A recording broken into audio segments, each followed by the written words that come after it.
So do you do that pathway part first and then you do the reabsorb part? Or do you do that reabsorb part, then the pathway? Let's say you've got glucose. You'll have to start at the renal artery, chug, chug, chug, all the way into the nephron. Once you're an afferent, you go through the glomerulus, you get filtered at the glomerulus because you're glucose. And then if you're going to reabsorb glucose, you're going to go through the PCT, hop back into the peritubular capillaries, and then you chug, chug, chug back to the renal veins. But let's say you've got too much glucose, you're going to actually filter it, but you're not going to reabsorb it, you'll actually urinate it away. So once you're in the PCT, you do the loop, you do the DCT, you do the collecting tube, and then you're on your way out. Yeah. Then you go all the way through the renal pelvis, down the ureters, out the bladder, urethra. Does all the glucose in your blood, regardless of how much you have, I mean, I don't know you can get when you do that. Right. But does it all go out? I'm assuming that all or most goes out for filtration. Yeah. Kind of fascinating that we bother to filter it and then just turn right around and reabsorb most of it. So it kind of seems like a waste of time, but apparently your body doesn't think so. But Check and balance. yeah, it must be a check and balance, exactly. This is the moment you've been building up all of Bio 211 for, and this is the chapter where we do it all.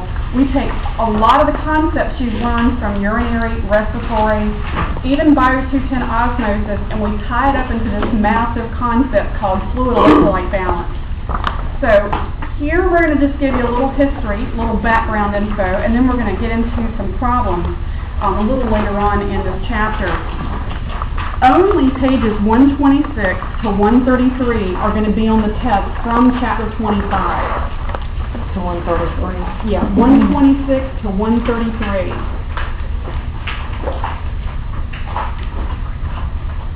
Oh, we're on this next test? Yeah, so we'll have 23, 24, and then at 25, just 126 to 133.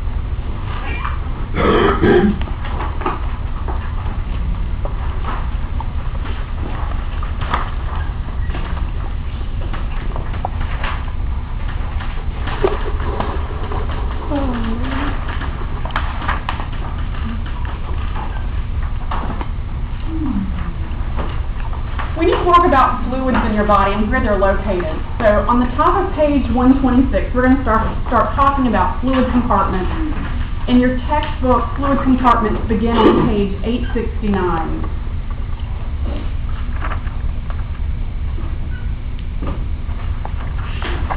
Where is most of your body's fluids housed? Inside of your cells. Why does that seem to be a good location for most of your fluids? Partly diffusion. And what keeps the boundary around those cells? Membrane. So it actually makes it kind of a safe haven for our fluids. In fact, about 2/3 or 66% of our fluids are housed inside of our cells. So it's kind of a safe place, keeping place for that majority of our fluids. We call the fluid inside of our cells intracellular fluid, or ICF for short. Everything else outside of the cell is known as extracellular fluid. So extracellular fluid is known as ECF. That makes up around 1/3 of your body's fluid. That's kind of amazing, isn't it, that we have so much fluid in our cells and actually so little on the outside. So we have extracellular fluid in a couple of major locations.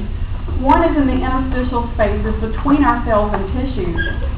We call the fluid in that interstitial space interstitial fluid, or IF for short.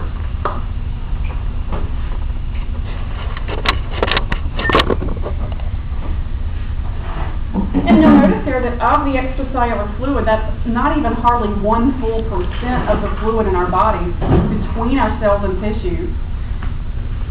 And way less than 1% of our fluid is actually stored in the blood plasma. So, we're looking at 2.5 liters of fluid in our blood plasma. That's actually a very small portion of our total body fluid. So blood plasma, you might recall, is largely fluid, about half fluid, 55%. So blood plasma also qualifies as extracellular fluid. But we technically do not call it interstitial fluid because it's not really between cells and tissues. It's its own special fluid.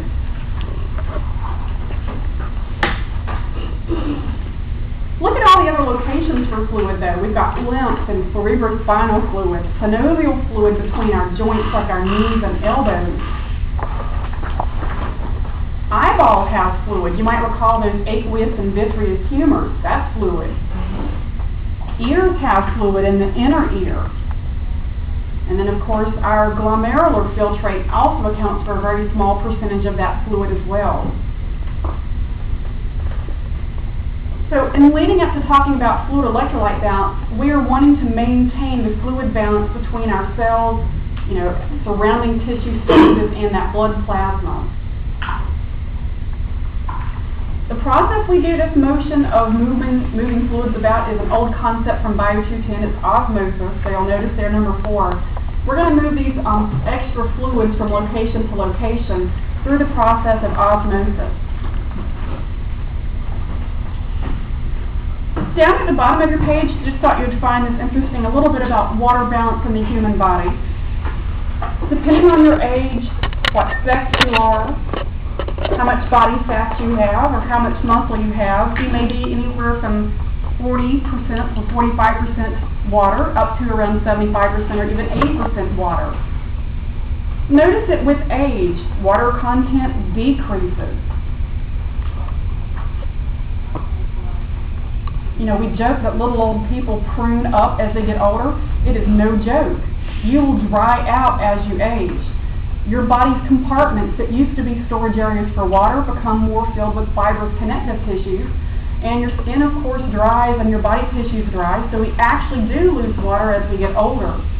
So babies actually have the most percentage of water in their bodies, somewhere between 70 and 80%.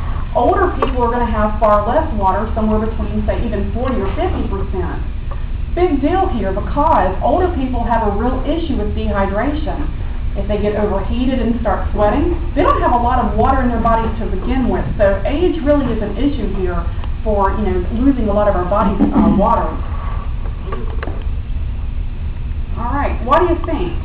Do you think males have more water or females have more water? You're right, males are more watery than females. You know why? What do males have more of? Muscle. There you go. So the more muscle you have, the more water you have. So that's why males on average tend to have more water than females.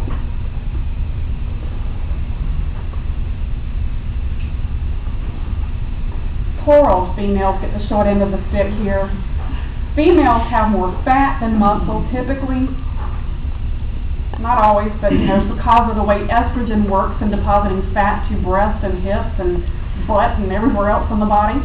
Fat is not a good water storage device, so the more fat a female has, the less water she's got, the less water she's got. So that blank here says percent body fat, percent water decreases with an increase in body fat. So percent water decreases with an increase in body fat. And for the very first one, the age, why did you say that? We tend to lose, our bodies dry out for one. We convert water storage areas to fibrous connective tissue, so we just don't have as much area to store water.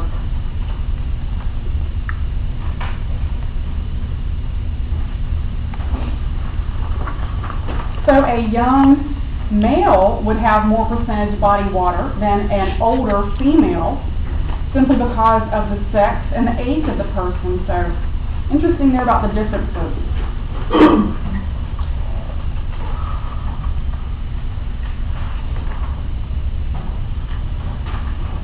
How much urine do you put out per day on average?